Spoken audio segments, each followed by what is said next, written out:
نحن عباد محمد صلی اللہ علیہ وسلم صلو علیہ الصلوۃ والسلام علیک یا رسول اللہ صلی اللہ تعالی علیہ وسلم۔ ابو داؤد نے جابر بن عبداللہ اور ابو طلحہ بن سہیل رضی اللہ تعالی عنہم سے روایت کی کہ رسول اللہ صلی اللہ علیہ وسلم نے فرمایا کہ جہاں مرد مسلم کی ہتک حرمت کی جاتی ہو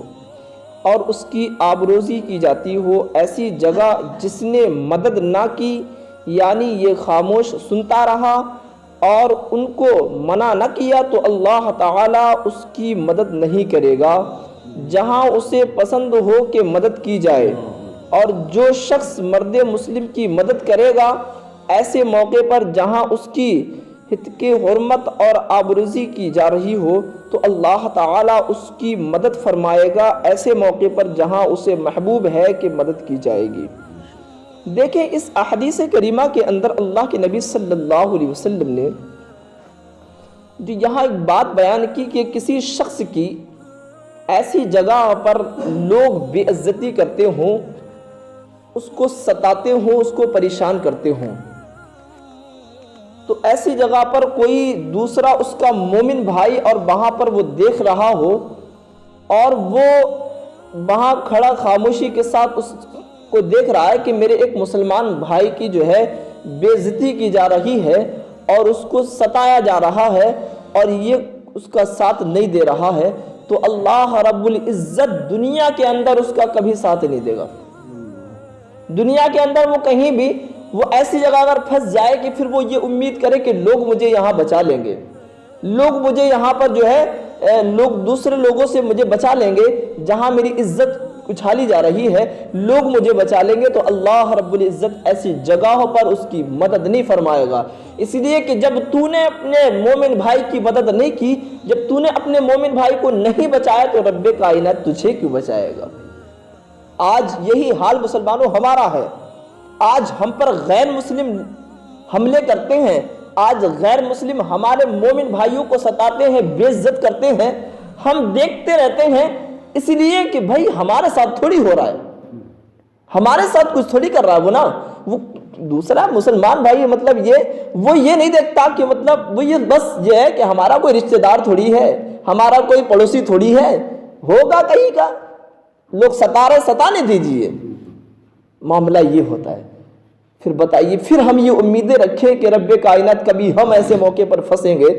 پھر ہمارا جو ہے رب کائنات نگہبان ہوگا، رب کائنات ہماری مدد فرمائے گا، پھر یہ توقع رب کائنات سے رکھنا تو یہ صرف فضول ہے اور کچھ نہیں ہے۔ اس لیے کہ جب تم اپنے مومن بھائی کی ایسی جگہوں پر جہاں تمہارے مومن بھائی کو، تمہارے بھائیوں کو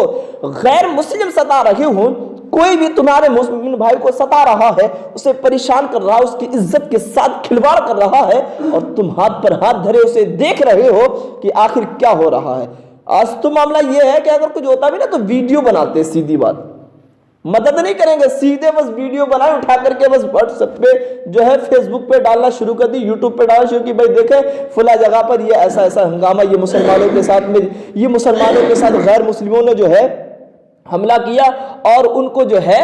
ہلاک و برباد کیا، ان کو ان کے ساتھ میں ان کی ماں بہنوں کے ساتھ میں جو ہے اس طریقے سے انہوں نے برتاؤ کیا، بس یہ ہم ویڈیو اٹھا کر کے جس سوشل میڈیا پر چلانا شروع کر دیتے ہیں۔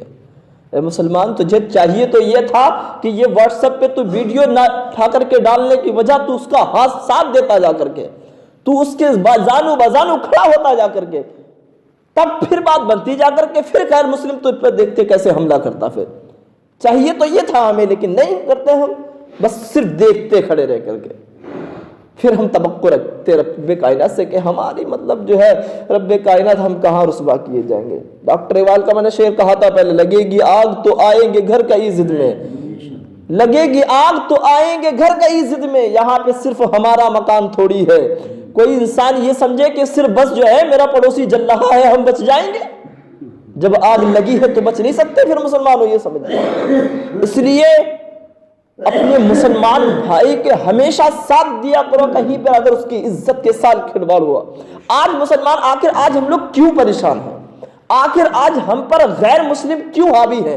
آج ہم کیوں جو ہے ان کے تہے نیچے جو ہے آج نظر آتے ہیں؟ آخر کیوں ہم اسی لیے کیونکہ آج ہم نے ایک دوسروں کے دلوں میں اپنی نفرتیں پیدا کر دی، بھائی بھائیوں سے دور ہے، آج ہم آپس میں بالکل الگ تھلگ نظر آتے ہیں، آپس میں اتفاق نہیں ہے، سب کے سب بکھرے ہوئے ہم نظر آتے ہیں۔ تو وہی ہے نا، جب ہم بکھر جائیں گے تو ظاہر سی بات ہے پھر غیر مسلم تو ہم پر حاوی ہو ہی جائیں گے۔ اگر آج بھی ہم اکٹھے ہو جائیں، آج بھی ہم اگر ساتھ ہو جائیں تو کوئی بھی ہم کو ذلیل و رسوا نہیں کر سکتا۔ ڈاکٹر اقبال نے فرمایا تھا، انہوں نے شعر کہا تھا، متحد ہو تو بدل ڈالو زمانے کا نظام، متحد ہو تو بدل ڈالو زمانے کا نظام، منتشر ہو مرو شور مچاتے کیوں ہو۔ جب اگر متحد انسان ہوتا ہے، جب ایک اکٹھا ہوتا ہے، تب وہ جو ہے زمانے کا بھی نظام بدل جاتا ہے۔ لیکن اگر انسان جو ہے جب منتشر ہو، پھر ہم صرف گھروں میں بیٹھ کر شور مچاتے رہیں، پھر ہم گلیوں میں رہ کر کے، چوراہوں پر رہ کر کے ہم صرف شور مچاتے رہیں کہ ہم یہ کر دیں گے وہ کر دیں گے، تو ہم کچھ نہیں کر سکتے مسلمانوں۔ اس لیے یہ سب ہوگا جب ہم ایک جا ہو جائیں گے، جب ہم اپنے بھائیوں سے ایک دوسرے سے محبتیں کریں گے، ہم دلوں میں نفرتوں کو دور کریں گے، تب جا کر رب کائنات ہمیں فتح نصیب فرمائے گا، تب رب کائنات ہماری جو ہے مدد فرمائے گا۔ اور ہم صرف یوں ہی اگر اسی طریقے سے رہے بکھرے دنیا کے اندر، تو رب کائنات پھر ہماری مدد فرمانے والا نہیں۔ ایک آخری حدیث اور ملاحظہ فرما لیں، نہیں ایک آخری حدیث میں کہتے ہیں، شرح سنہ میں انس رضی اللہ تعالی عنہ سے مروی ہے کہ رسول اللہ صلی اللہ علیہ وسلم نے فرمایا کہ جس کے سامنے اس کے مسلمان بھائی کی غیبت کی جائے اور وہ اس کی مدد پر قادر ہو، اور مدد کی اللہ تعالی دنیا و آخرت میں اس کی مدد کرے گا، اور اگر باوجود قدرت اس کی مدد نہیں کی تو اللہ تعالی دنیا اور آخرت میں اسے پکڑے گا۔ دیکھیں اس احادیث کریمہ کے اندر جیسے کسی شخص کی غیبت کی جا رہی ہے اور ہم ہمت و طاقت رکھتے ہیں کہ ہم اس شخص کو منع کر سکتے ہیں، ہم اس شخص کو غیبت کرنے سے روک سکتے ہیں، اور پھر ہم اس وقت خاموش رہے اور ہم نے اس کو نہیں روکا، تو رب کائنات ہماری دنیا میں بھی پکڑ فرمائے گا، اور بروز محشر جب میدان محشر قائم ہوگا اس وقت رب کائنات ہماری پکڑ فرمائے گا۔ پھر ہم سے کہے گا، اے بندے، تو جب تیرے مومن بھائی، تیرے بھائی کی جب غیبت کی جا رہی تھی تو اس وقت تو کھڑا دیکھ رہا تھا، تو طاقت و ہمت رکھتا تھا، اس وقت تو منع کر سکتا تھا، لیکن تو نے ایسا کچھ نہیں کیا۔ بتاؤ پھر ہم کیا کہیں گے اس وقت؟ پھر ہم کیا جواب دیں گے رب کی بارگاہ میں؟ پھر کوئی جواب بننے والا نہیں مسلمانوں۔ اس لیے دنیا کے اندر اگر تم چاہتے ہو کہ ہم گناہوں سے بچ جائیں تو چاہیے یہی کہ تمہارے سامنے جب کسی کی غیبت کی جاتی ہو اسے فوراً تلقین کرو، اسے فوراً منع کرو کہ میرے سامنے کسی شخص کی غیبت نہ کر، کسی کی چغل خوری نہ کر۔ تمہارے گھروں میں اگر ایسا ہوتا ہو تو اپنے گھر والوں کو تلقین کرو باقاعدہ، اور ایسے ہی نہیں صرف زبان سے کہنے سے، بلکہ سختیاں برتو، ان پر کہیے، روکیے انہیں، تب جا کر کے آپ گناہوں سے بچ سکتے ہیں۔ ورنہ اگر نہیں، بس یہی ہے کہ دنیا 4 دن کی ہے، جیسے تیسے کر کے جو ہے گزار لی جائے، تو دنیا کے اندر ہر انسان اسی طریقے سے پھر دنیا اپنی گزار ہی رہا ہے۔ دنیا میں ہر انسان دیکھ ہی رہا ہے اپنی زندگی، ہم تو گزار ہی رہے اسی طریقے سے۔ تو اگر چاہتے ہو کہ رب کائنات ہمیں عزت عطا فرمائے، شہرت عطا فرمائے، تو گناہوں سے بچتے رہو،